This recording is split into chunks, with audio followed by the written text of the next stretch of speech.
எதை செய்தாலும் சொல்லுங்க சொல்லுங்க, எதை செய்தாலும் என்ன செய்யணுமா? சத்தம் வரலையே.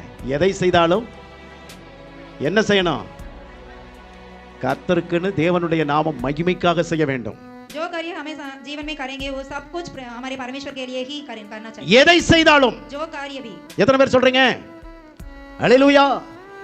ஒரு வசனத்தை வாசித்து நான் கடந்து போகிறேன். மல்கியாவின் புஸ்தகம் 2வது அதிகாரம் 11வது வசனத்தை ஒருவர் வாசியுங்கள். மல்கியா தீர்க்கதரிசன புஸ்தகம் 2வது அதிகாரம் 11வது வசனத்தை ஒருவர் வாசியுங்கள். मल्किया पुस्तक में चैप्टर 2 में वचन 11 से. துரோகம் பண்ணினார்கள்.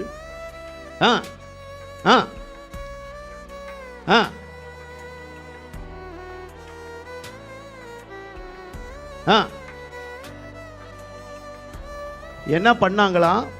அந்நிய தேவதையின் குமாரத்திகள். யார் அவங்க? அந்நிய தேவர்களை வணங்குகிறவர்கள், அந்நிய தேவதையின் குமாரத்திகள், அந்நிய தேவர்களுடைய குமாரர்கள். वहाँ क्या किया इसराइल लोग? अन्य देवता की कन्या से विवाह करते हैं. நீ சொல்லுங்க, நீ இயேசு கிறிஸ்துவுக்காக பிரதிஷ்டை செய்யப்பட்டவன். உன் பிரதிஷ்டையிலே நீ உண்மையும் உத்தமமும் உள்ளவனா என்ன செய்ய வேண்டும்? तुम तो यहोवा के लिए पवित्र हो और प्रतिष्ठा किया हो तो यहोवा की पवित्र होना चाहिए. தேவனும் பரிசுத்த சந்ததி உண்டாக வேண்டும் என்பதற்காகத்தான் ஒருவனை படைத்தார்.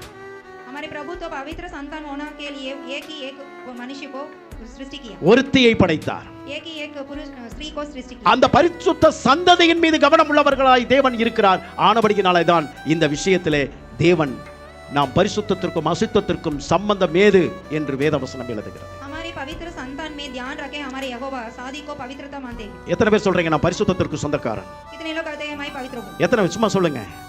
வெக்கமா இருக்கா? நீங்க அறிக்கையிடுங்க. நான் யாருக்கு சொந்தம்? நான் பரிசுத்த தேவனுக்கு சொந்தம். इसलिए है हमारे यहोवा पवित्र அப்ப यहोवा के लिए.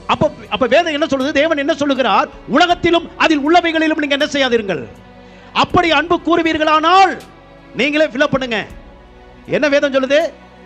பிதாவின் அன்பு அவர்களுக்கு இல்லை. அவர்கள் பிதாவினுடைய அன்பை இழந்து போனார்கள்.